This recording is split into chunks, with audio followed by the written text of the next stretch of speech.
Olá, amigos e amigas do Pode Saber, aqui é Guilherme de Barros e nós vamos falar a verdade para vocês. É um prazer estar aqui novamente, nós estamos com uma turma de amigos aqui para falar sobre transição planetária. Se você está ouvindo esse tema aí pela primeira vez, e esse é o primeiro episódio que você ouve sobre esse tema, olha aí no post que tem outros episódios tratando desse assunto e vale a pena você dar uma parada, ouvir antes dos primeiros episódios, porque eles fazem parte de uma sequência.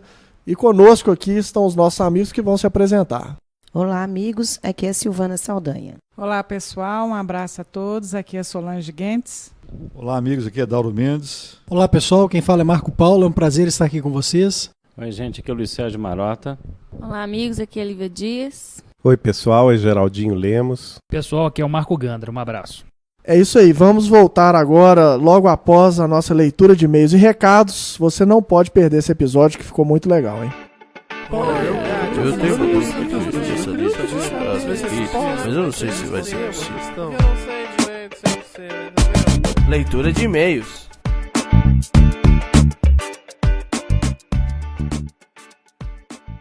Olá, amigos do Pode Saber. Aqui é Silvana Saldanha, falando de Belo Horizonte, a bela terrinha das alterosas. Primeiramente, quero reiterar o pedido para que nossos ouvintes curtam a página do Portal Saber no Facebook. Com isso, além de nos ajudar na divulgação e no compartilhamento de nossos trabalhos, vocês ainda ficarão por dentro de todas as novidades e lançamentos de novos episódios. Para isso, é só acessar www.facebook.com/portalsaber.org. Bom, adiante, o portal tem a imensa alegria de noticiar que foi referenciado no recém-lançado livro de nome Obras da Fé, editado pela Vinha de Luz. A Célia Soares, responsável pela querida homenagem, e também a toda a equipe responsável pelo livro, o nosso muito obrigado. Desejamos muito sucesso ao novo lançamento e que Deus continue abraçando este que é um trabalho de fato voltado para o bem. Para aqueles que se interessarem pelo referido livro e outros também editados pela Vinha de Luz, é só acessarem o site www.vinhadeluz.com.br. Na sequência, queremos lembrar aos nossos ouvintes que esta é a última semana para participarem da Pod Pesquisa e ressaltar que esta não é uma pesquisa espírita, mas tão somente a base para estudarmos melhores formas de produzir episódios, ok? Chamo agora a vinheta da Pod Pesquisa. Olá, ouvinte de podcast, eu tenho um recado muito importante para você. Os criadores deste e de muitos outros programas que te divertem há tanto tempo precisam da sua ajuda. Estamos realizando até o dia 30 de abril a Pod Pesquisa 2014 e precisamos conhecer um pouco melhor a nossa audiência. Acesse agora podpesquisa.com.br e responda a um rápido questionário. Não leva nem 10 minutos. A sua participação é fundamental para que nós possamos conhecer melhor o público que escuta podcast, além de contribuir para o crescimento da mídia em todo o país, fazendo podcasts cada vez melhores para você. Participe! podpesquisa.com.br.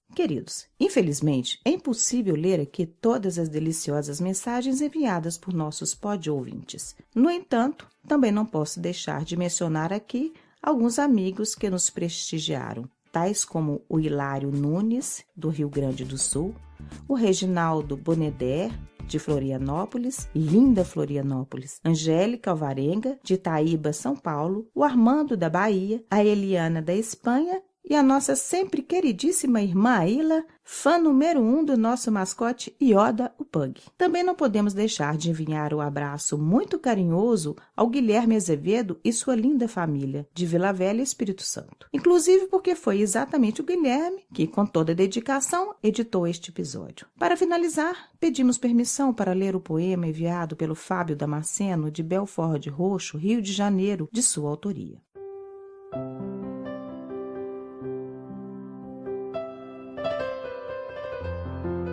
Vozes. Várias vozes ouvi. Vozes doces, maviosas. Introdutórias. Ambientação. Vozes da experiência. Sapiência, distinção. Vozes entusiásticas. Vozes firmes e retumbantes com trovão. Que segurança, então! Vozes amorosas, transbordando belo amor. Incentivadoras, acolhedoras. Vozes melodiosas, ainda que em língua estranha aos meus ouvidos. Ternura, candura, em mim reflexão, vozes velozes rumo ao fim do mundo, caridade em ação. Vozes alegres, crianças no salão, vozes outras caladas, embargadas, certamente repletas de emoção. A minha se une a estas últimas. Faltam-me inclusive palavras, mas uma me vem à mente, do toque mudo do coração. Gratidão. Vozes nunca se calem, não. Abraços mais que fraternais, afetuosos, nada mais.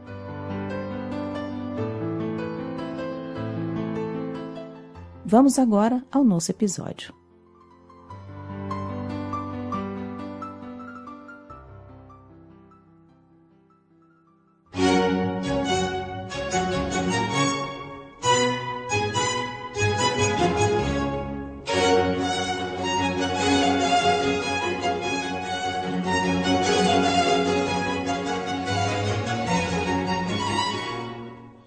Ô Geraldo, vamos pegar aqui o fio da meada aqui novamente, porque nesse episódio nós vamos começar tratando das profecias, das predições feitas que estão presentes no Antigo Testamento, no Novo Testamento, nas Escrituras de uma forma geral, não é isso? É isso aí, Guilherme.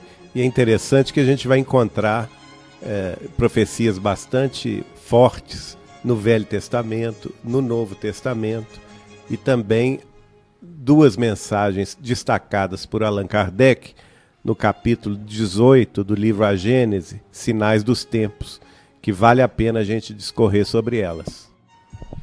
Então vamos lá, a palavra continua com você.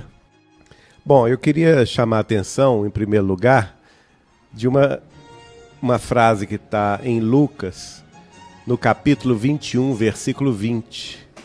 E ele diz assim: mas quando virdes os exércitos cercarem Jerusalém, então sabei que está próxima a sua desolação. E esse trecho de Lucas, na realidade, ele está remetendo a uma profecia de Daniel, uma profecia antiga, que vai falar sobre uma época de desolação para Jerusalém. Isso também tem a ver com o Apocalipse de João Evangelista, quando João Evangelista fala sobre o Armagedon. Pois é, porque se a gente imaginar Jerusalém como a humanidade inteira, essa passagem também faz um certo sentido, não é? Acho que faz sentido, mas também eu acho que a gente tem que pensar em Jerusalém como ela é também, física. Pelo seguinte, o Oriente Médio, pelo menos nos últimos milênios, tem sido constante fonte de problemas para a humanidade, né? E continua sendo fonte de desarmonia, fonte de discórdia.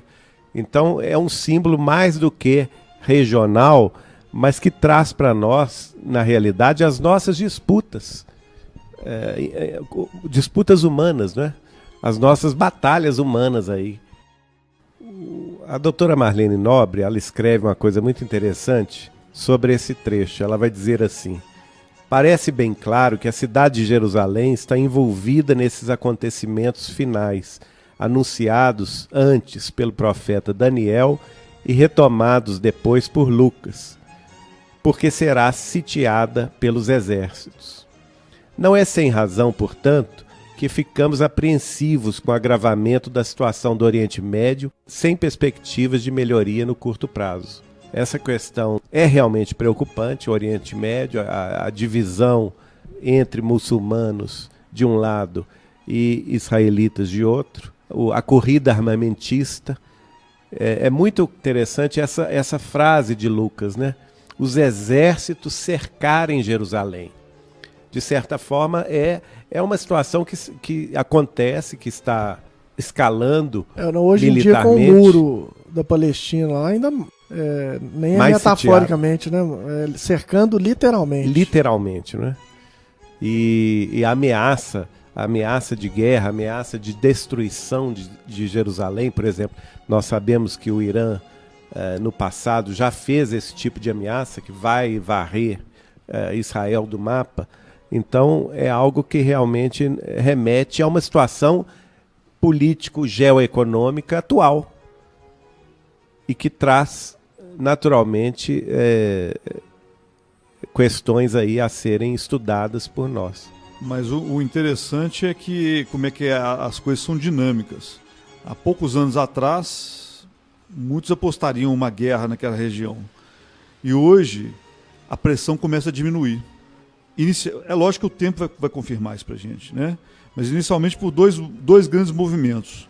O primeiro, o grande consumidor de energia do mundo, que é os Estados Unidos, está refazendo as suas bases em relação à questão da energia e caminhando para uma certa independência ao Oriente Médio.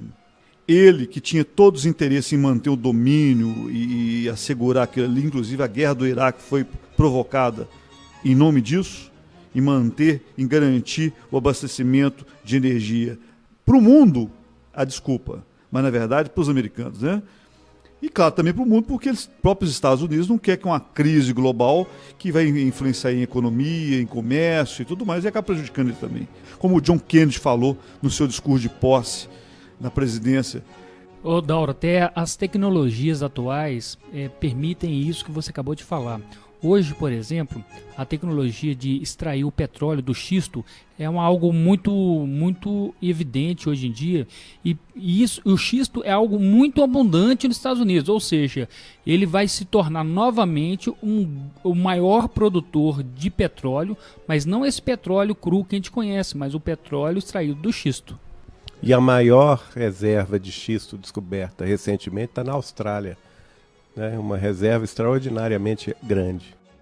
Vocês estão querendo ficar no petróleo ainda? Eu já estou imaginando. Vamos chegar lá. Outros tipos de energia, pelo amor de Deus. Eu vou falar. O Kennedy falou: não existe nenhuma ilha de prosperidade cercada por um grande oceano de miséria. Ou seja, ninguém é feliz sozinho. Então, o que está acontecendo com os Estados Unidos? Ele está movimentando em direção a essa independência em relação ao Oriente Médio, e com isso enfraquece algumas tensões que existiam naquela região, provocada por eles, né? E com o seu posto avançado, que é Israel, que é um posto avançado americano de defesa daquela região. Tanto é que os Estados Unidos sempre patrocinaram e investiram bastante em Israel para deixar ali aquele ponto avançado que faz a sua primeira linha de defesa aos seus interesses, é o interesse dos princípios que os Estados Unidos defendem. Então isso está se enfraquecendo. E outro passo interessante... Mas aí, peraí, Dauro, eu vou discordar de você. Eu não estou vendo esse enfraquecimento dessas tensões. Está enfraquecendo, eu vou te não falar acho. agora. Olha só, olha o que nós vivemos recentemente na questão que não está solucionada com a Síria. Está ali do lado. A Síria é um ponto pequeno, que pode ser um pavio que estoura. Coisa como o assassinato do arquiduque Ferdinando foi um estupim para a Primeira Guerra Mundial. Mas o que eu estou te dizendo é o seguinte: o grande fator de tensão era o interesse econômico, era o petróleo. O Oriente Médio era o grande fornecedor de petróleo no mundo. Então ali era realmente o grande motivo de interesse americano, né? Aquela riqueza toda e os Estados Unidos, como grande consumidor de energia, precisava daquilo. Só que os Estados Unidos está fazendo movimentações para se libertar disso. Aí vem o que o Guilherme colocou. Revoluções tecnológicas. A China e os Estados Unidos estão se movimentando para fazer uma das maiores revoluções em tecnologia de energia do planeta. Energia sustentável. Como também em revoluções ainda antigas, com fontes de energias antigas, com fósseis, mas com novas tecnologias, como o Gandra acabou de falar, do xisto nas rochas. E gás. Então, os Estados Unidos está se libertando disso, e isso baixa um pouco a pressão. Mas aí eu falei com você no início, o tempo dirá se isso se confirmará. Mas tem um negócio que o Geraldo tem razão, que é o seguinte, Adoro, a guerra ela é um produto puramente econômico hoje em dia. Sem dúvida. Então a questão para haver ou não haver guerra é simplesmente uma questão de conveniência econômica. Interesse econômico. Então a guerra ela pode ser produzida em poucas semanas, se for do interesse econômico. Então a questão principal é se a economia vai bem o suficiente ou não. Né? E a gente viu sinais claros de que a economia americana está, mais uma vez, é aquele indivíduo que está à beira do afogamento. Ele desaparece cada vez da superfície, cada vez por um período mais longo. Quando você acha que já acabou, ele volta, dá mais uma respirada. E a economia americana está exatamente assim. Ela vai cada vez mais fundo, você acha que ela não vai voltar mais à superfície. e de repente ela consegue tomar um novo fôlego pela conveniência nossa, né? Porque, a bem dizer, o Brasil, por exemplo, para tirar apenas como exemplo, é um dos maiores credores da economia. A nós, particularmente, não interessa que os Estados Unidos quebrem. E certamente, na casa humana, se houver uma falha econômica, a possibilidade de violência entre as nações aumenta bastante, você não acha? Sem dúvida. Só pegando um gancho nesse ponto, se nós assistirmos a entrevista do Chico Xavier naquele programa Pinga Fogo, ele vai esclarecer que essa última encruzilhada que a humanidade vai enfrentar como um desafio, como prova, diz respeito ao fato das nações darem conta de passar e de ultrapassar seus problemas internos, intestinos, suas dificuldades. Então, provavelmente vai estar vinculado a alguma crise, a alguma grande crise, e dessa forma, ele diz, se essas grandes nações conseguirem passar por esses problemas sem ter que gerar uma grande guerra, aí vem esse ponto que você está trazendo. Por quê? Porque historicamente a guerra sempre foi utilizada como catapulta, como mecanismo de produção, de movimentação, dinamismo econômico, né? Exatamente nesse sentido, então, que nós percebemos que o cenário que está sendo trazido pela espiritualidade é um cenário de crise, e os grandes países vão ter que conseguir passar por isso sem violência, sem ter que recorrer a uma grande guerra. E é que não é nem caso de violência, né? Porque a coisa a estratégia ela é muito mais de econômica e de astúcia do que especificamente de violência, né? Manutenção do poder mesmo. Mas o Chico Xavier, nesse documentário, ele dá inclusive uma data que na década de 70 ele estabeleceu em mais ou menos 50 anos, né? Ou seja, que se nós conseguíssemos chegar a 2020, por volta de 2020, evitando uma outra grande guerra mundial, que as coisas iriam acelerar positivamente. Deixa eu só complementar o raciocínio, senão que fica no ar, porque senão não termina a construção lógica e no fundamento que eu ia apresentar. Então é o seguinte, eu estava querendo mostrar que há uns anos atrás, vamos dizer um ano, 2 anos para trás, a tensão era óbvia. Mas de lá para cá, a tensão, nesse último ano, a tensão começou a diminuir. Isso não quer dizer que ela vai acabar e que ela não vai se acentuar no futuro. No momento, a pressão está mais aliviada, justamente por causa desse movimento estratégico americano para se tornar independente do Oriente Médio, que sempre foi um foco de problema. Então, esse é um dos movimentos.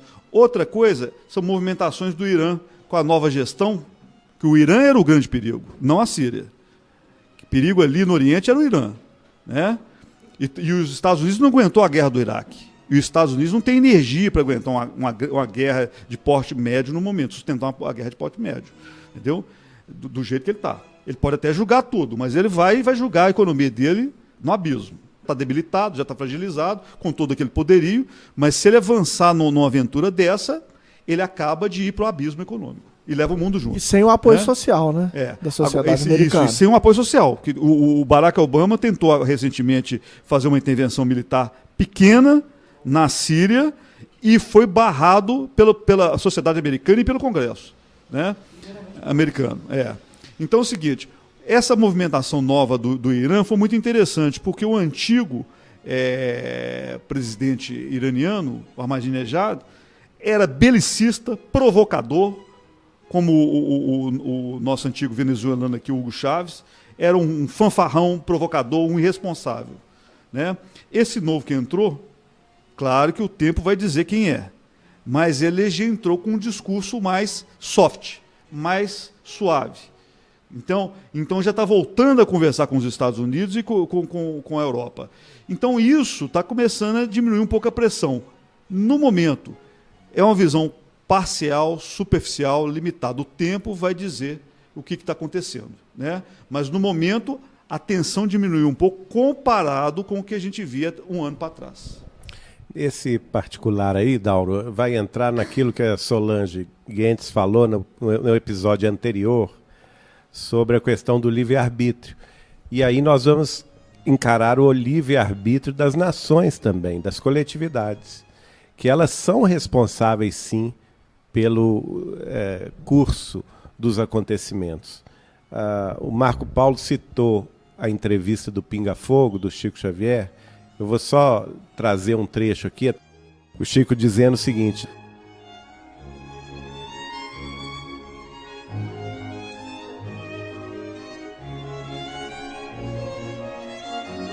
nós nos encontramos no limiar de uma era extraordinária, se nos mostrarmos capacitados coletivamente a recebê-la, com a dignidade devida. Se os países mais cultos do globo puderem suportar a pressão de seus próprios problemas, sem entrarem em choques destrutivos, como, por exemplo, guerras de extermínio, que deixarão consequências imprevisíveis para nós todos do planeta, então veremos uma era extraordinariamente maravilhosa.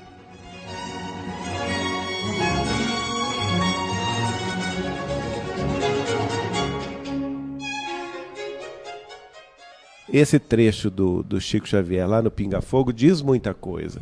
Que nós, coletivamente, temos uma responsabilidade de nos suportar uns aos outros. As nações têm visões diferentes, visões ideológicas, visões econômicas, visões sociais e políticas, mas elas têm que aprender a arte do convívio dentro de uma sociedade que hoje já é globalizada. Quer dizer, não existe hoje em dia a sociedade isolada, nenhuma das nações do mundo está infensa, está separada da coletividade geral. E isso, eu quero crer, foi um movimento que veio em benefício da própria humanidade, porque ninguém tem todo o poder, nenhuma das nações tem toda a vontade de realizar, de sobrepujar as outras, porque todos têm já condições de caminhar com os próprios pés, cada uma dessas nações, claro, com seus característicos, com as suas possibilidades econômicas, para colaborar com a coletividade mais fraterna e mais justa.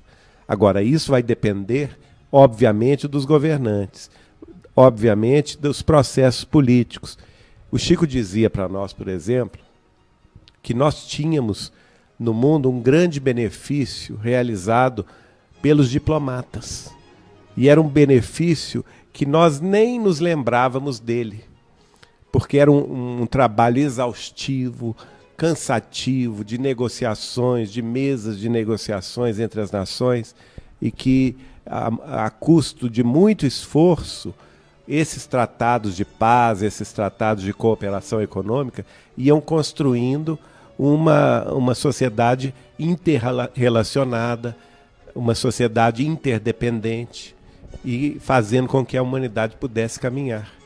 E ele, por exemplo, dava o exemplo para nós, ele falava conosco, que todas as semanas ele orava pelos nossos governantes, pelos governantes da América do Norte, pelos governantes da Europa, pelos governantes da Ásia, pedindo a Jesus, pedindo a Deus que iluminasse essas pessoas para que elas não entrassem nisso que ele temia aqui, que são as grandes guerras de extermínio, as grandes questões belicosas que assombram a história humana desde muitos séculos.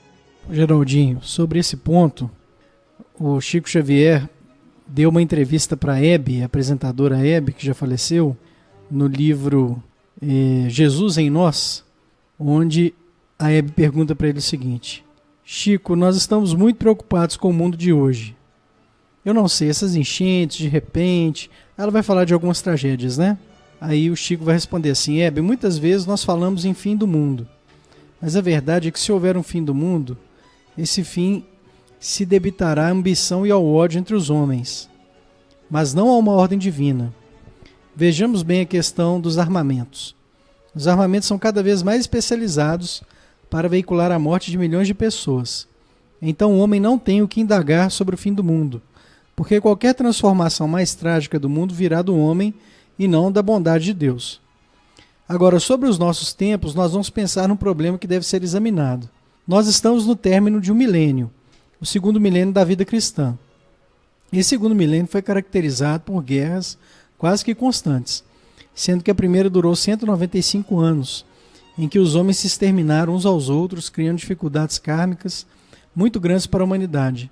Foram as guerras das cruzadas. Elas persistiram pelo espaço de quase 200 anos, de 1098 a 1229, de mais ou menos por aí. De modo que começou a guerra entre os cristãos e os não cristãos. Então se mostra também uma polarização da questão religiosa que parece repercutir hoje na atualidade, até em decorrência da questão reencarnatória, que a gente sabe, né? E da questão da lei de causa e efeito. E as lutas foram terríveis, continua o Chico. De acordo com as possibilidades bélicas daquele tempo, no princípio do milênio, elas foram tão cruéis quanto as de agora, em que a inteligência humana refinou o processo de extermínio. De modo que tivemos guerras numerosas, entre as quais vamos destacar uma que durou 100 anos, entre a França e a Inglaterra, no século XIV e no século XV. Essas guerras não foram brincadeira. As criaturas humanas adquiriram fichas kármicas muito dolorosas, porque tudo aquilo que nós semeamos, nós devemos colher. Então, no fim desse século, nós estamos colhendo o que nós temos semeado, quase que desde o seu princípio. Tivemos agora, o que nos parece ser verdade, o que a imprensa veiculou sobre o encontro de Genebra. Os maiores estadistas, os chefes das superpotências, eles combinaram que não se deve endossar nem praticar a guerra nuclear, porque nessa guerra nuclear não haverá vencedores.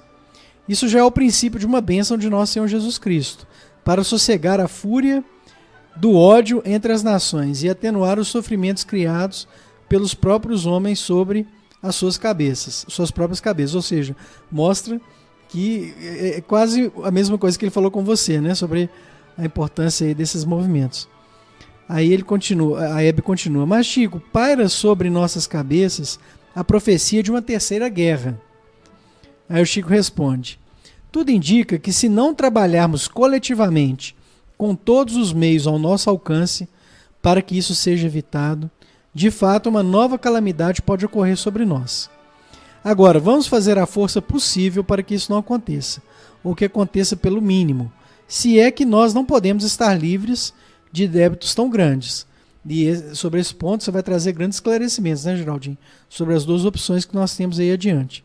De modo que se nós pudéssemos incentivar o princípio de paz em todos os lugares, em todos os corações, se nós conseguíssemos levar a mensagem de nosso Senhor Jesus Cristo, sem reparação, sem dogma, sem qualquer ideia de hegemonia, de interpretação de um ponto de vista religioso sobre outro, se nós pudéssemos levar para frente aquela bandeira que ele nos deu, declarando positivamente: amai-vos uns aos outros como eu vos amei.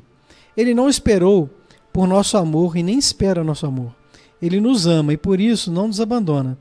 Depois de toda a tragédia do Calvário, quando ele volta ao convívio de seus próprios companheiros, ele diz: estarei convosco até o fim dos séculos. Ele não se queixa, não se lamenta, ele não acusa ninguém.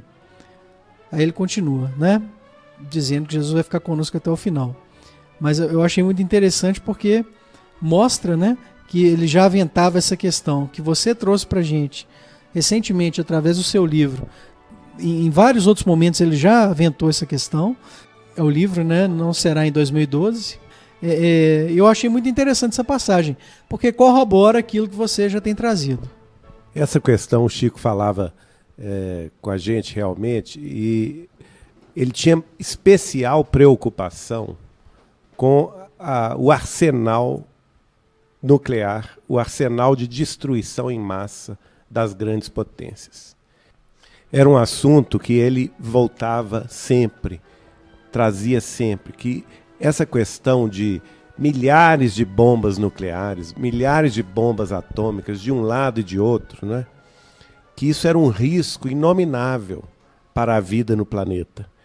E ele chegou até a dizer o seguinte: Geraldinho, uma hora isso estoura até por acaso, até por erro humano, até por erro tecnológico, de alguma pane, de algum sistema que lance uma bomba dessas. E aí nada mais segura, porque a outra parte nunca vai achar que foi por engano, né?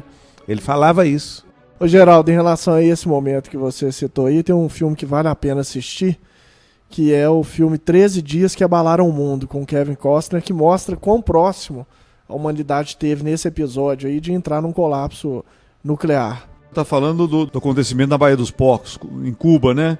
Quando a União Soviética estava colocando uma base de mísseis em Cuba, próximo aos Estados Unidos, né, a poucas dezenas de quilômetros dos Estados Unidos, e ameaçando, e o Kennedy, o presidente Kennedy na época, enfrentou o Nikita Khrushchev, que era o presidente da União Soviética, e fez eles voltar atrás com aquilo que ele não ia aceitar, que foi o momento mais próximo que a humanidade esteve de uma guerra nuclear.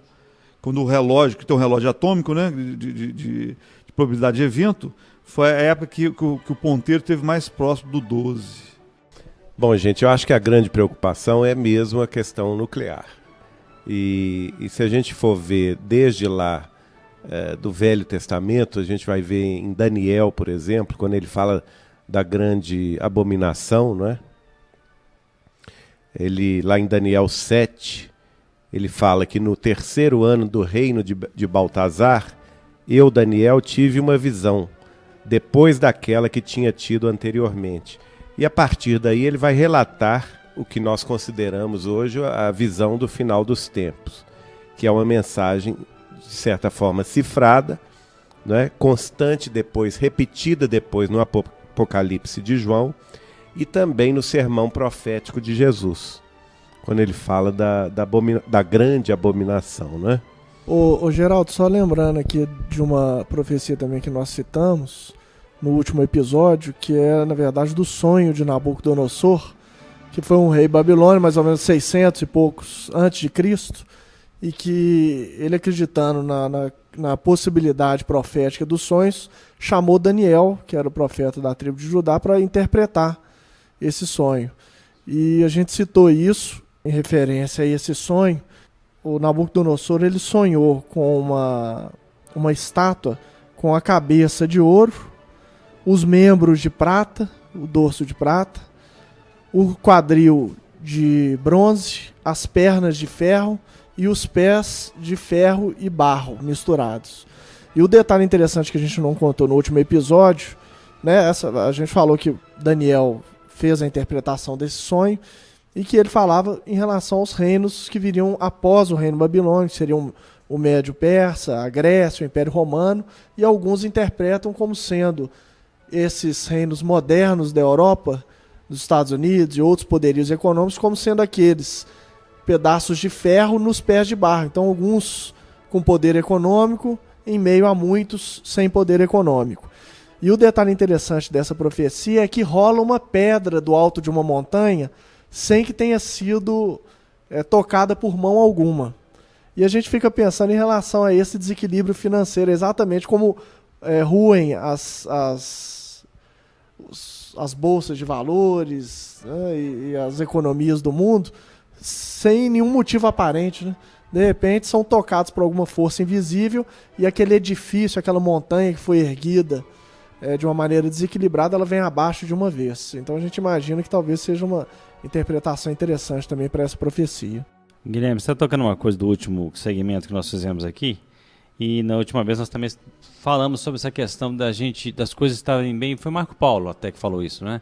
Como é que no momento de transição a coisa fica muito clara, o mal fica muito nítido, o que é de boa intenção fica tudo muito nítido, e que de fato estamos vivendo numa sociedade que não se admite mais, o Chico falou isso uma vez, não se admite mais determinados tipos de violência. Não é que a sociedade não esteja violenta, mas uma das violências hoje que não se admite é a violência da hipocrisia, de a coisa acontecer, mas ninguém vê, ou ficar... Não, as coisas hoje... E o Chico fala isso, aliás, o espírito Humberto de Campos fala no livro Cartas e Crônicas, ele fala uma coisa muito interessante que vem em favor disso que o Marco Paulo tinha ressaltado aqui.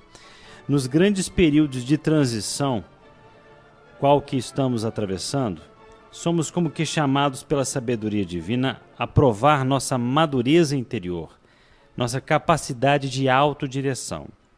Daí resulta a desordem aparente em que somos compelidos à revelação da própria individualidade.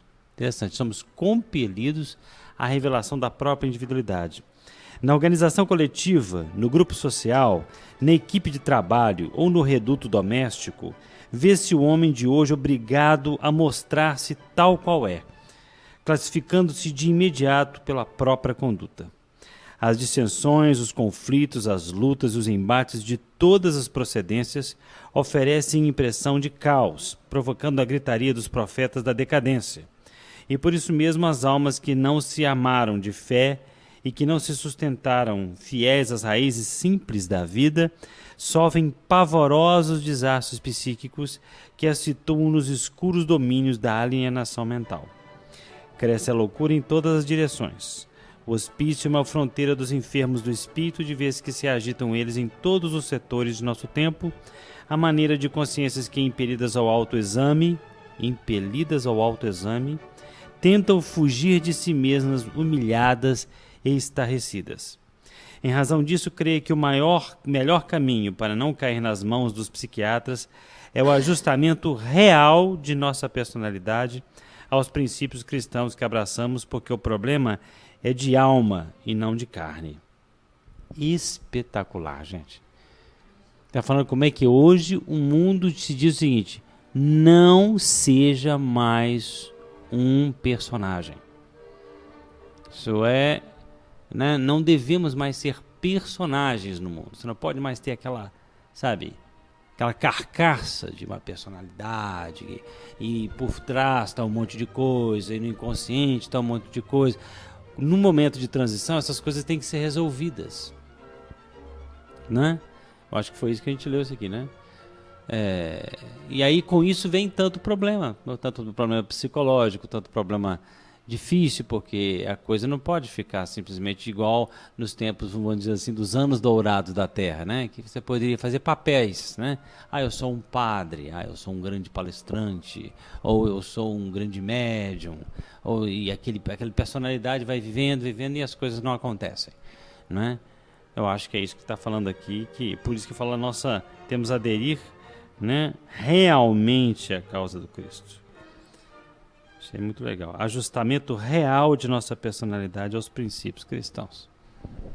Bom, vamos voltar aqui um pouquinho na questão das profecias, né? No caso de Daniel, que acabou que a gente não entrou nela, ele vê a conversa de dois santos, né, dois anjos, e diz o seguinte: vi um santo que falava, a quem um outro santo perguntou: quanto tempo durará o que anuncia a propósito do holocausto perpétuo, da infidelidade devastadora, do abandono do santuário e do exército dos fiéis calcado aos pés? E aquele respondeu: 2.300 tardes e manhãs. Depois disso, o santuário será restaurado. Mais adiante, ele ouve um outro anjo que vai falar com ele. Gabriel, gritava ela, explica-lhe a visão. E em seguida o anjo Gabriel fala ao atormentado Daniel, que caíra por terra desfalecido: filho do homem, fica sabendo que esta visão se refere ao tempo final. Quer dizer, Daniel foi um profeta que viu os tempos da transição final entre o mundo de expiações e de provas e o mundo de regeneração. E ele entra em mais detalhes, está lá em Daniel 8, onde vai ser interpretada essa sua visão. E ele diz assim: entre outras coisas, Gabriel fala de um rei carregado de crueldade e de manha. O seu poder crescerá, todavia, de modo algum por ele mesmo. Causará extraordinárias devastações. Será bem-sucedido em suas empresas. Exterminará os poderosos e o povo dos santos. Graças à habilidade, fará triunfar a perfídia.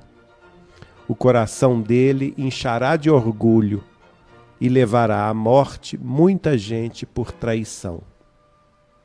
Levantar-se-á contra o príncipe dos príncipes, mas será esmagado, sem intervenção de mão humana. A visão a respeito das tardes e das manhãs que te foi mostrada é perfeitamente verdadeira, porém guarda em segredo esta visão que te foi mostrada, pois refere-se a dias longínquos. Após essa visão, Daniel então entra em desespero, ele fica doente, vários e vários dias, né? Com medo de tudo. E o interessante aqui é que o pivô dessa tragédia é o chamado príncipe das trevas, né? É o pivô dessa tragédia toda, de âmbito global. E essa afirmação que ele seria esmagado sem intervenção de mão humana, que de certa forma tem a ver com o que o Guilherme falou, da pedra que vai rolar sem que ninguém saiba de onde, né? Da outra profecia. Eu estou trazendo isso aqui à baila porque tem a ver com as revelações de Chico do último episódio aqui que nós vamos gravar. Que se nós entrarmos neste caminho de destruição, e eu volto a dizer o seguinte, isso é uma possibilidade, não é uma profecia fatal, não é uma fatalidade. Até porque, como a gente gosta da mecânica quântica, se no micro é regido pelas muitas possibilidades, né, e pelo princípio da incerteza, também no ambiente da sociedade há que se ter possibilidades somente. Né? Exato. Algumas maiores, outras menores, mas sempre passíveis de serem alteradas. Como nós dissemos no episódio anterior, as obras espíritas, e Kardec também avalia isso, as profecias são avisos. Avisos para que a gente não siga naquele caminho, né? Não necessariamente elas vão se realizar. Mas em se realizando, existe a profecia da profecia. Quer dizer, caso a humanidade caminhe por essa trilha de guerra, de extermínio, algo pior lhe sucederá. Algo mais devastador ainda vai acontecer, justamente para pôr um basta, vamos dizer assim, na irresponsabilidade humana, não é? Porque levar a humanidade em pleno século XXI, que nós já estamos, de era cristã, a um conflito nuclear, será extrema irresponsabilidade espiritual, com todos os conhecimentos que nós temos hoje em dia, com todas as conquistas da sociedade, da ciência, do bem-estar, do acesso à informação que hoje nós temos de forma instantânea, não é? Será um retrocesso sem precedentes. E aí vem um pouco do pessimismo que eu guardo. Nós vemos que o homem está com a mente cheia de tecnologia, mas com o coração totalmente ressequido. Sem propósito, onde ainda prepondera a ganância, o espírito de batalha, de destruição, né, de guerra. E eu, sinceramente, eu quero, né, me tornar mais otimista, mas nós não vemos, eu particularmente não consigo ver, não sei se esse é o momento, depois a gente pode até deixar isso para uma outra conversa, mas eu tenho grande dificuldade de enxergar movimentos mundiais no sentido de alteração moral. Porque movimentos no sentido de mudanças teóricas, livros e livros, a minha prateleira está cheia de livros bonitos, né? Todo dia sai uma teoria jurídica linda, maravilhosa, né? Todo dia sai um economista falando coisas maravilhosas aí na televisão, mas nós não vemos um movimento mundial de mudança moral. Aquele assim, que arrebanha sentimentos, que leva as pessoas a acreditar numa coisa melhor, né, num mundo melhor, que promova uma mudança de cultura. Não, o que a gente vê hoje é apatia, a geração jovem é totalmente apática, vivendo o hedonismo, né, que é a busca do prazer a qualquer custo, custe o que custar, né, ou seja, eles passam por cima de tudo para obter o que querem. Então, assim, nós já vivemos movimentos maravilhosos no planeta, né? O próprio iluminismo, por exemplo, que foi um momento de esperança, onde a humanidade descobriu a razão, e os estudiosos da época disseram, olha, daqui em diante nós vamos reformar o planeta, a razão, a ciência vai mudar o cenário do nosso planeta, né? Nós vamos conseguir alterar as realidades sociais através dos instrumentos de ciência, e isso não aconteceu. Por quê? Porque apesar de todo o avanço científico, nós continuamos com o coração endurecido. E basta só, né, para fechar esse ponto, eu estou só suscitando questões. Vocês estão percebendo, eu estou levantando uma série de questões aqui, que são dúvidas que eu tenho. Nós sabemos que o século XIX, do ponto de vista da filosofia, ele é conhecido como o século do nada. Aliás, perdão, o século XIX não, o século XX. Ele é conhecido como o século do nada, o século do niilismo, onde todos os valores foram subtraídos. Por exemplo, no Brasil hoje você não pode falar em valor. Se você falar que manter-se fiel à sua esposa é um valor correto que você deve perseguir, você vai ser apedrejado em praça pública. Não é por quê? Porque tudo é relativo. Então, nesse esquema de que tudo é relativo, nós estamos vivendo uma sociedade completamente apagada do ponto de vista moral. Isso é o que a gente vê na linha sociológica, na linha jurídica, da filosofia, são áreas que a gente tem estudado. Então, eu me pergunto, se lá no fundo do coração do homem, né, que é o âmbito onde ele acalenta os seus valores mais profundos, a gente não percebe nenhum movimento mundial, como que a gente vai querer esperar um futuro melhor? Estou levantando essas questões. Você falou aí como pessimista. Como Deixa pessimista. Eu falar como otimista. Por favor. Nós tivemos um grande movimento espiritual, maravilhosamente esperançoso, com a figura de Chico Xavier no Brasil, que esteve aqui entre nós 92 anos, dando um exemplo de vida extraordinário, nos mostrando que nós podemos ser sim contra a maré, não precisamos levar vantagem em tudo, que nós podemos dar a nossa parte, a nossa cota parte de colaboração com a sociedade em torno. Ele não só recebia a mensagem, mas como ele exemplificava. E eu acho que esse foi um dos grandes movimentos que no futuro a humanidade reconhecerá como relevantes no processo da transformação. Eu também quero complementar a sua visão de otimismo, que eu também participo da turma dos otimistas, dos pragmáticos otimistas, melhor dizendo. Primeiro, o seguinte, nós estamos vendo cada vez mais evidências de que o universo é um gerador de organização, de ordem, de evolução. Por várias razões que nós vamos apresentar aqui depois, e também os trabalhos do portal. Fundamentações trazidas pela ciência, mostrando que esse processo, que o universo, ele gera ordem. Então, uma delas, por exemplo, a teoria do caos, mostrando que do caos nasce ordem. Outra questão, essa turbulência, essa fase difícil da humanidade, virão coisas fortíssimas que vão enquadrar. Uma delas é o aquecimento global. As consequências que o aquecimento global vai trazer para a humanidade nesse século, se não forem minimizadas de forma acelerada, a humanidade se juntando, que é um problema que só vai começar a ter um início de solução se a humanidade, pela primeira vez, historicamente, se juntar como humanidade para resolver o mega problema do aquecimento global. Outra questão que nós vamos trazer também aqui, estoques de alimentação reduzido, desertificação de solos, estoques de peixe, desflorestamento, N coisas que vão trazer consequências seríssimas para a humanidade. Então, vão trazer sofrimento. Esse sofrimento vai enquadrar, vai gerar consequências. O outro lado, tecnologias violentas. Essa nova ciência que está trazendo, por exemplo, a mecânica quântica, computação quântica que está vindo aí, que nós vamos falar também mais para frente, quando a gente entrar nas fundamentações fora do conteúdo espírita.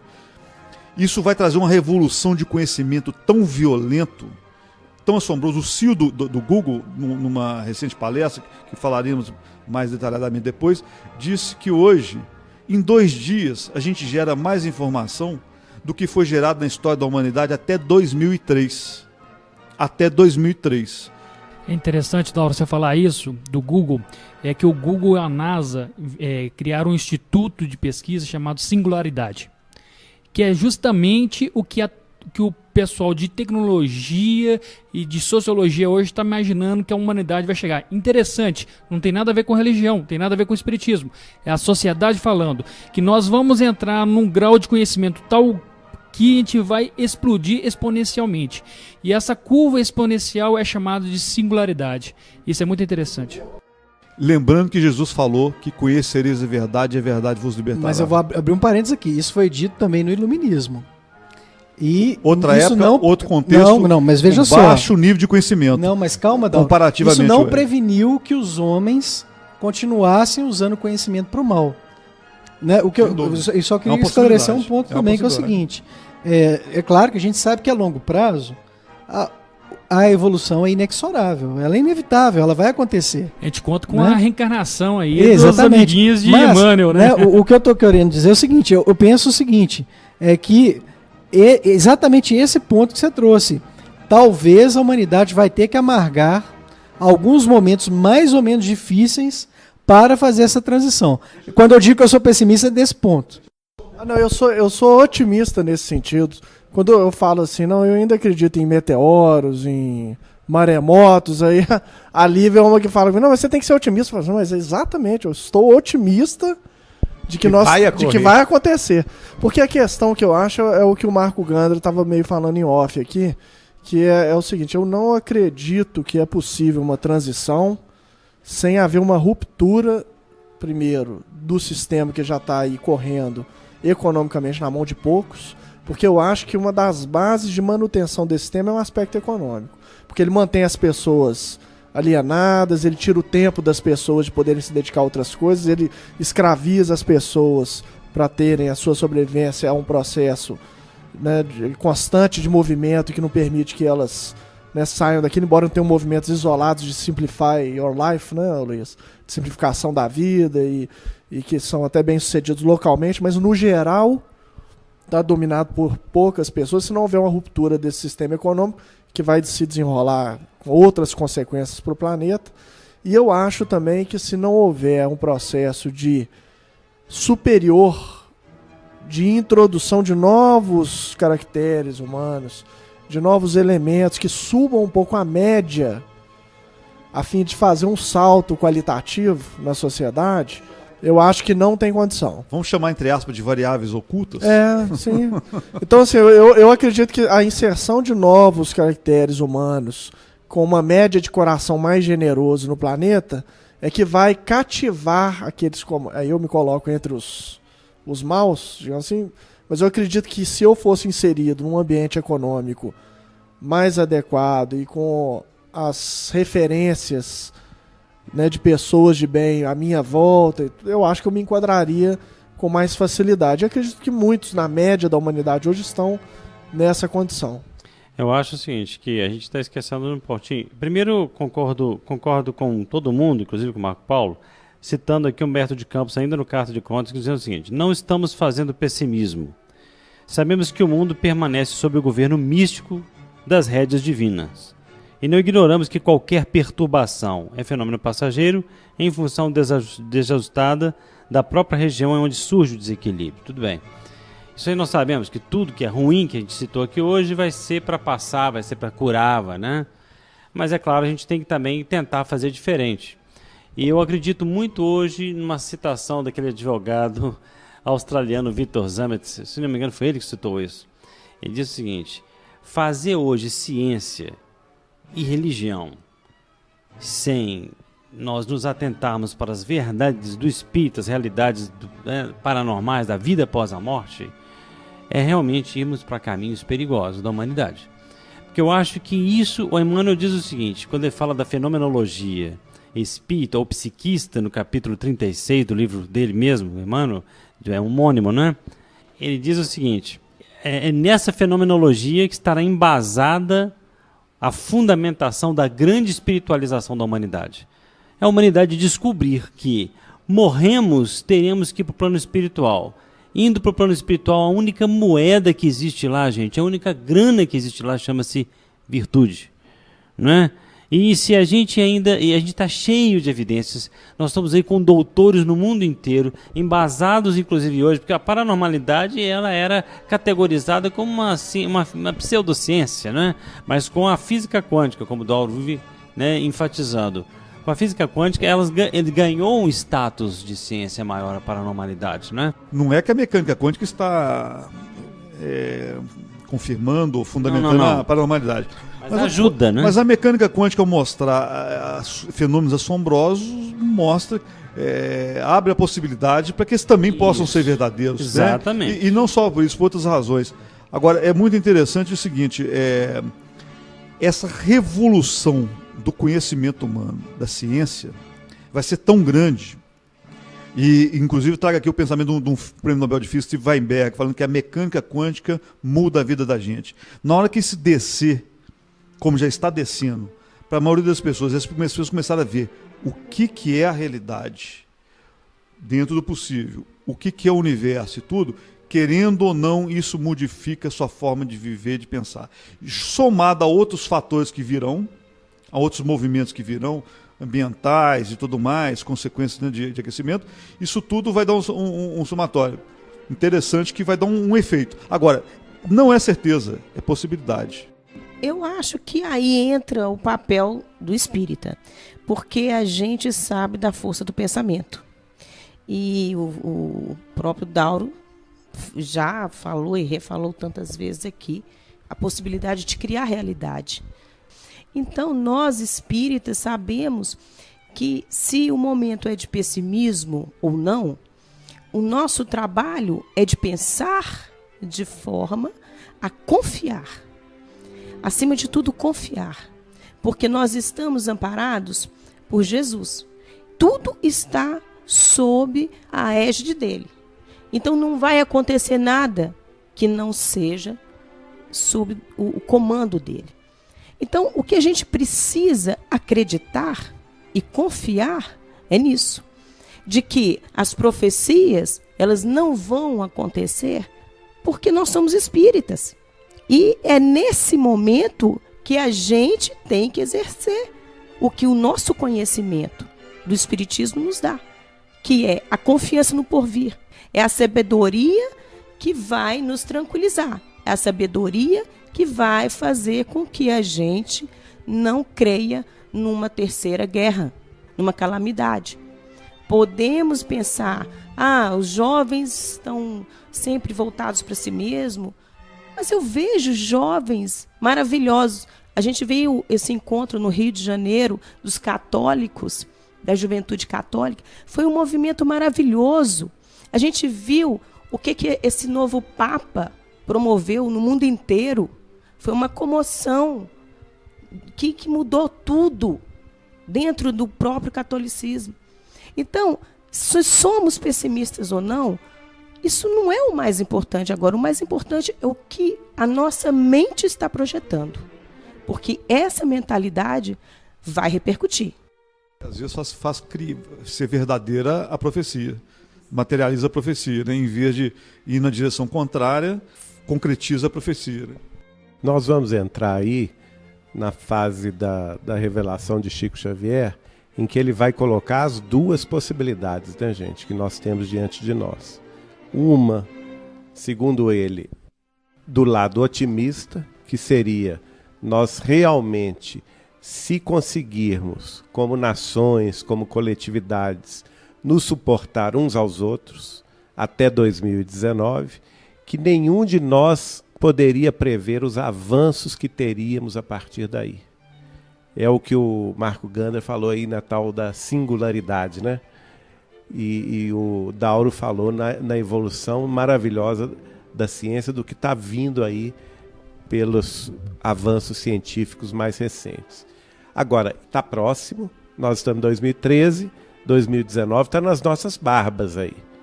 Está muito próximo. Quer dizer, é realmente fazer o que a Silvana falou aqui, nos concentrar em oração, em vigilância, como espíritas que somos, sabendo da força do pensamento, nos congregando coletivamente em pequenos grupos, em grupos maiores, em favor da paz, em favor da harmonia, em favor da concórdia, fazendo alguma coisa para o mundo melhorar, entrando no campo da ação, que Chico Xavier nos exemplificou tão bem. Quer dizer, nós não podemos nem dizer que nós não sabíamos, que nós não conhecíamos. Nós conhecemos sim e sabemos sim qual que é o caminho. Agora, basta fazer a nossa parte. Não ser espectador, ser ator no processo. Como disse Jesus para o pessoal que morava em Cafarnaum, né? ai de ti Serazim, ai de ti Betsaida, que são os arredores de Cafarnaum, onde Jesus morava, né? Porque vocês me testemunharam. Sodoma e Gomorra serão mais justificados do que vós na hora do juízo. Ai de ti pelo Leopoldo, né? Ai de ti Brasil, na verdade, né? O Brasil todo. Ai de ti o Brasil, porque hoje tem comunicação. Que a vizinhança, né? Não, depois que a gente se tornou espírita, nunca mais a gente pode dizer não foi culpa minha. Por nada. Por que a gente fica tão ligado na televisão e quando é notícia ruim, gente? Todo mundo vibra na notícia ruim, passa aquilo para frente e continua falando. E quando é tragédia, ninguém para de falar, ao invés de mentalizar, de pensar positivo, de forma que aquelas pessoas que estão passando por qualquer problema ali possam ser auxiliadas. Nós, espíritas, não podemos mais dizer, não é minha responsabilidade o que aconteceu do outro lado do mundo. É por isso que as comprovações das questões espirituais são tão importantes, porque é o que o Marco Paulo estava dizendo. Às vezes você fala isso para um jovem, vamos pensar positivo, mas o que é positivo? Tudo é tão relativo. É por isso que eu no campo da experiência diária, eu acho que a gente precisa de mais exemplos próximos de nós. Por isso que eu acho que a reencarnação em massa de espíritos que exemplifiquem, porque infelizmente, mesmo entre nós espíritos, é muito do discurso, da virtude, do bem, e a gente fala tudo no aspecto teórico, né?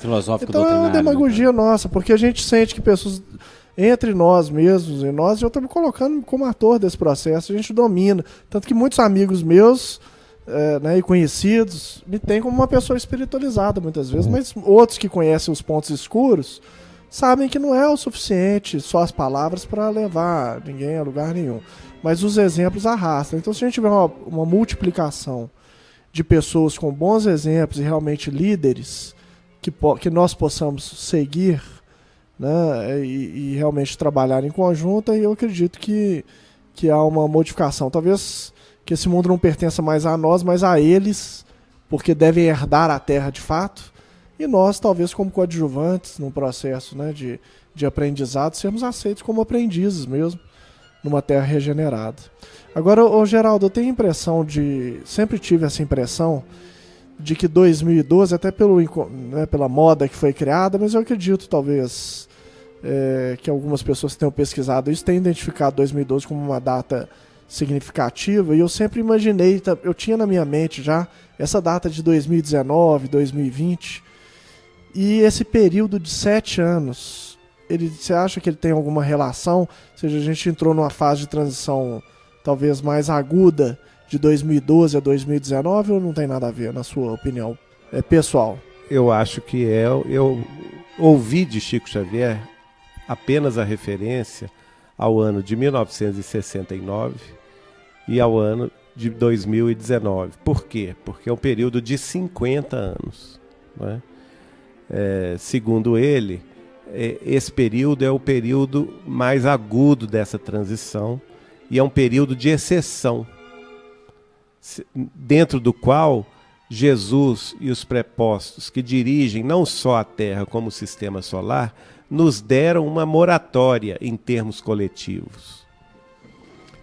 O Espírito de Emmanuel, por exemplo, ele nos diz que ao escrever o livro A Caminho da Luz, em 1938, ele previa que no final do século XX as coletividades humanas sofreriam bastante no campo coletivo o resgate de seus débitos tenebrosos, no campo da guerra, no campo das disputas, e que a justiça divina já estava prevendo esse reajuste de contas da humanidade de forma global para o final do século XX. Mas que, quando o homem pisou na Lua pela primeira vez, em 20 de julho de 1969, Jesus convocou uma reunião com as potências angélicas de todo o sistema solar. E nesta reunião, diga-se de passagem, não é uma reunião de espíritos humanos ligados à Terra, não. É uma reunião de potências angélicas do sistema solar. Porque muita gente confunde isso. É a reunião dos vizinhos, né? E tem um apartamento que tá fazendo bagunça, que é o nosso. É o nosso, e exatamente. os outros apartamentos, o pessoal vai opinar se despeja ou não despeja o vizinho. É uma reunião do condomínio. Porque tem um vizinho barulhento, tem um vizinho que está incomodando, e esse vizinho é a terra. E né? Jesus sempre, né, pedindo a moratória, misericórdia para nós, né? Exato. É o santo dos santos mesmo. O advogado Chico ainda vai falar essa frase para nós, que Jesus ainda uma vez mais vai advogar a nossa causa, olha só, diante dos seus pares que governam o sistema solar. E naquela ocasião, por que muita gente pergunta, mas por que o homem pisar na Lua? Porque isso é simbólico e real ao mesmo tempo. Simbólico porque o homem saiu da Terra em direção aos outros orbes planetários, em direção aos outros satélites. Para a época foi um grande passo tecnológico. Um grande passo tecnológico. Para a época. O próprio astronauta lá, Neil Armstrong, não vai dizer aquela frase? É um pequeno passo de um homem e um grande passo para a humanidade. Então, de fato, foi um grande passo para a humanidade. E naquela ocasião, o Chico vai me revelar, as potências angélicas se reuniram pela terceira vez, desde que Jesus assumiu para a comunidade terrestre a sua condução. Quer dizer, a primeira vez que esses seres angelicais se reuniram foi na formação da Terra. Olha para você ver a gravidade do assunto. A segunda vez, quando Jesus veio à Terra, ele mesmo. Em A Caminho da Luz, Emmanuel ele prevê: está prevista para o final deste século a terceira reunião. E o Chico vai me revelar em 1986. Sabe, Geraldinho, aquela reunião que Emmanuel se referiu no livro A Caminho da Luz, como sendo a terceira reunião das potências angélicas do sistema solar na face da Terra, ela na realidade já ocorreu. E aí me deu a data, ela ocorreu quando o homem pisou na Lua em julho de 1969. E naquela ocasião, como o Guilherme brincou aqui, os nossos vizinhos mais ilustres, reclamando da nossa interferência negativa, não é? Da humanidade impenitente, da humanidade ainda tão ligada no armamentismo, na guerra, nas disputas inglórias do mundo, da materialidade humana, eles estavam querendo, segundo o Chico me revelou, que a justiça divina cobrasse de nós os nossos débitos coletivos. Mas que Jesus, advogando mais uma vez a nossa causa, pediu uma moratória. Moratória é o quê? É uma prorrogação, não é? É como se nós estivéssemos no 45 minutos do segundo tempo de um jogo e obtivéssemos do juiz uma prorrogação de mais 15 minutos. Mas mesmo não tendo ocorrido a Terceira Guerra Mundial até o final do século XX, a humanidade não deixou de passar por muito sofrimento. Várias guerras menores, mas também fome. Quantos bilhões de pessoas que não comem, que não têm uma água potável, que não têm dignidade para viver, não têm uma moradia mínima, condições mínimas de vida para ele e para os seus filhos. Quanto sofrimento não existe por aí, pessoas maltratadas, entendeu? Por submissas a determinados grupos ou pessoas, entendeu? Tem que se sacrificar, se humilhar para sobreviver. Quer dizer, o sofrimento, a gente olha em volta, o sofrimento é uma coisa absurda. Sim, mas aí nós temos isso nunca deixou de existir, né? Isso que você está relatando nunca deixou de existir. Nunca deixou de existir. Sempre ocorreu. Isso não é novidade muito, para né? a Terra. Não é pouco, né? Muito. Isso sempre existiu. Agora, a grande questão é a seguinte: nessa reunião, quando Jesus pede às demais potências angélicas que deem a nós mais prazo, e o Chico foi claro em falar comigo, foi muito claro nesse aspecto. Nesta reunião houve muitos debates. Eles não queriam dar esse prazo, mas que no final Jesus conseguiu reverter a situação que era contrária a nós, colocando uma única exigência, um único si. Quer dizer, a humanidade terrestre estaria num período de 50 anos, que vai de 1969 a 2019, sob uma proteção especial, não só dos seus prepostos, como também dos prepostos dessas outras potências angélicas do sistema solar, no sentido de estimular a paz, no sentido de estimular o progresso, estimular a concórdia, mas nós entraríamos então no processo da regeneração planetária de forma acelerada somente depois deste período, ou seja, nós não chegamos nele ainda, falta ainda 6 anos pela frente. E depois desse período, e somente se transcorrêssemos esses 50 anos sem nos entregar a uma deflagração atômica nuclear, a uma chamada Terceira Guerra Mundial. Essa foi a condição do Cristo. E isto é inaceitável. Agora, é muito interessante esse período da década de 60 até final próximo a 2020. Esse é um período, independente de ser verdade ou não isso, eu estou querendo colocar aqui outra visão. Independente de ser verdade ou não o que você está falando, esse período de 50 anos é muito, para quem conhece economia, sociologia, política, é um período muito crítico. É muito crítico, é muita coisa acontecendo com muita intensidade e cada vez mais acelerado.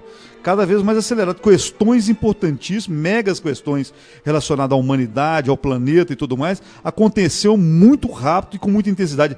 Cada vez mais acelerada na medida que as décadas se passaram. Não, só para citar algumas, Odauro, só para citar já antecipando algumas, as questões ambientais, as questões de globalização, de economia, as convulsões sociais de uma maneira geral, o controle mais amplo de doenças, né, que causam um grande nível de mortalidade, surgimento, né, de outras doenças também, mas o controle no geral das doenças, dando uma certa qualidade de vida, erradicação de miséria em alguns aspectos. Um quase colapso financeiro em 2008. Interessante você estar falando desses 50 anos, porque na mensagem aqui que eu tinha lido um pouquinho antes, do Cartas e Crônicas do Irmão X, diz o seguinte: os últimos 50 anos operaram gigantesca reviravolta nos costumes da Terra. A casa patriarcal que havíamos herdado do século XIX transformou-se no apartamento a dependurar-se nos arranha-céus. A locomotiva esfumaçada é quase uma joia rara de museu à frente do avião que elimina a distância. A Gazeta Provinciana foi substituída pelos jornais da grande imprensa. E os saraus caseiros desaparecem ante a invasão do rádio, cuja programação domina o mundo. Isso naquela época.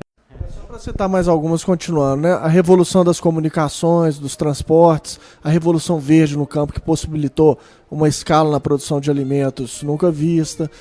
E aí temos outros aspectos que se somam também, não só positivos, mas negativos também, né? O incremento da liberdade de expressão, né? Como, por exemplo, os movimentos hippie, o movimento de liberação das mulheres e por aí afora. Então, assim, a gente teve uma escalada realmente exponencial de conquistas, né, e de perdas e de problemas em todas as áreas mais diversas. A existência da internet, sim, a queda das barreiras, por exemplo, que caiu o muro de Berlim. Não, o nascimento das grandes empresas. Acabou a oposição entre o Ocidente com o Oriente, não é? O surgimento da potência econômica que é a China, prevista por Emmanuel no livro A Caminho da Luz, que naquela época era totalmente fechada. Eu me lembro muito bem, eu comecei a estudar economia na década de 80, e na década de 80, acreditem ou não, o Brasil era economicamente maior do que a China. E hoje a China está disputando com o Japão o segundo lugar no PIB mundial. Não, só pegando um gancho, né?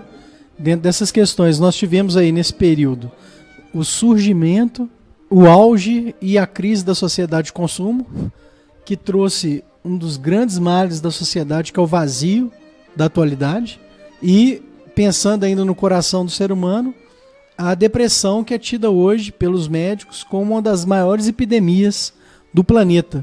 né? A depressão é um fenômeno estranhíssimo que acomete milhões de pessoas e que é um mal também dessa sociedade materialista. Lembrar que tem esse vídeo também no Pinga Fogo de 1971, o Chico falando desses 50 anos.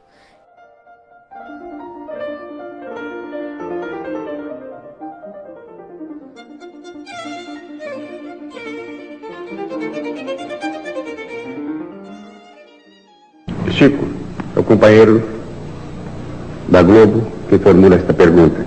Nossa humanidade assiste neste momento a mais um lance dramático da corrida espacial, quando a Apolo 15 se encaminha para a Lua.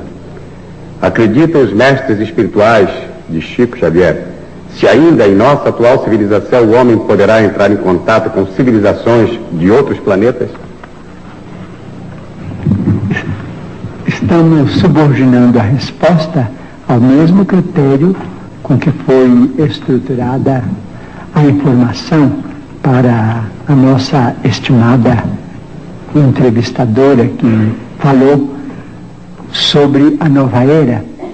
Se não entrarmos numa guerra de extermínio nos próximos 50 anos, então nós podemos esperar realizações extraordinárias da ciência humana partindo da Lua. Então diz o nosso Emmanuel que está presente que quando Cristóvão Colombo perambulava pelas cortes europeias pedindo socorro para descobrir um caminho mais fácil para as Índias, muita gente considerou o programa dele como absolutamente inútil para a humanidade, que aquilo era uma despesa absolutamente inócua e que iria pesar demasiadamente no orçamento de qualquer povo, até que ele conseguisse o apoio de Fernando e Isabel, então os soberanos de Castela. Mas nós hoje sabemos, depois de 5 séculos quase, mais de 4 séculos, a importância do feito. Então nós não podemos também acusar os nossos irmãos que estão se dirigindo à Lua para pesquisas que devem ser consideradas da máxima importância para o nosso progresso futuro, porque as despesas efetuadas com isso serão naturalmente compensadas talvez com a tranquilidade para uma sociedade mais pacífica na Terra, porque se não entrarmos, por exemplo, num conflito de proporções imensas, então na Lua é possível que o homem construa as cidades de vidro, as cidades estufas, onde cientistas possam estabelecer pontos de apoio para a observação da nossa galáxia. Essas cidades não são sonhos da ciência, essas cidades, naturalmente, com muito sacrifício da humanidade terrestre, podem ser feitas e provavelmente, vamos dizer, vai se obter azoto e oxigênio e usinas, vamos dizer, de alumínio e formações de vidro e matéria plástica na própria Lua para a construção desses redutos da ciência terrestre. E provavelmente a água será fornecida pelo próprio solo lunar. Então teremos, quem sabe, a possibilidade de entrar em contato com outras comunidades da nossa galáxia. Então vamos definitivamente encerrar o período bélico na evolução dos povos terrestres, porque nós vamos compreender que fazemos parte de uma família universal, que não somos o único mundo criado por Deus. O próprio Jesus, a quem reverenciamos como nosso Senhor e Mestre, disse: há muitas moradas na casa de meu Pai. Portanto, nós precisávamos prestigiar a paz dos povos, a tranquilidade de todos, com o respeito de todos, com a veneração máxima pela ciência, para que nós possamos oferir esses benefícios no futuro, talvez mais próximo do que remoto, se nós fizermos por merecer.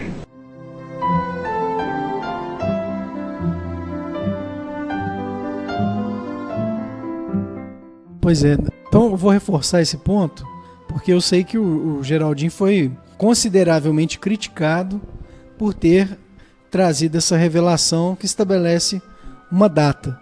Ou seja, foi criticado em razão dessa data de 2019. Mas nós temos encontrado confirmações do Chico Xavier por outras fontes. Uma que está aí à disposição de todo mundo, que a Lívia acabou de falar, é o Pinga Fogo, cujo vídeo está disponível aí no YouTube. O Pinga Fogo é de 1971 e ele fala que aproximadamente 50 anos depois, né, se a humanidade resistisse, ou seja, estabelece uma data muito próxima. Nós temos uma outra comprovação dessa data no livro O Evangelho de Chico Xavier, que é um livro escrito pelo Carlos Bacelli, onde ele traz anotações pessoais a respeito de frases do Chico Xavier, de considerações do Chico. E o interessante é que esse livro foi publicado quando o Chico estava vivo e com a autorização e parece até que a revisão do Chico Xavier. Exato, exatamente. Foi um livro feito pelo Bacelli, das anotações que ele fazia lá no Grupo Espírita da Prece, porque sempre depois que terminava a reunião, o Chico, ao receber as pessoas, abraçar as pessoas que iam lá, depois de terminada a reunião, conversar com ele sempre contava um caso, ou então se estendia sobre determinado assunto, e o Bacelli estava lá anotando. Ou seja, não se trata apenas de uma opinião específica do Carlos Bacelli, porque foi um livro ratificado pelo Chico Xavier. E nesse livro, o Chico diz o seguinte: devemos fazer tudo para evitar uma guerra, que viria, sem dúvida, ser um atraso na marcha progressiva da humanidade. Quando surge uma guerra de proporções maiores, quase tudo se desmantela e praticamente tem que ser reiniciado. Se uma guerra não vier nos próximos 20 anos, quando ele disse isso, a Terra será agraciada com conquistas notáveis no campo da ciência e, segundo cremos, também no setor social, que é exatamente o que o Geraldinho já tem falado. Esse livro foi publicado em 2000. Então, 2020 dá próximo aí ao ano de 2019. Ou seja, nós já temos aí pelo menos 3 fontes confirmando a data, a revelação para o Geraldinho, o Pinga Fogo e essa publicação aqui no livro Evangelho de Chico Xavier. Tem mais uma fonte, que é o César Carneiro, que escreveu também um artigo muito interessante, relatando a conversa que ele ouviu sobre este prazo lá no Grupo Espírita da Prece de Uberaba, vindo de Chico Xavier. É isso aí, pessoal. Vamos encerrando este episódio e esperamos contar com vocês no próximo episódio dessa série especial sobre transição planetária. Um grande abraço, fiquem com Deus.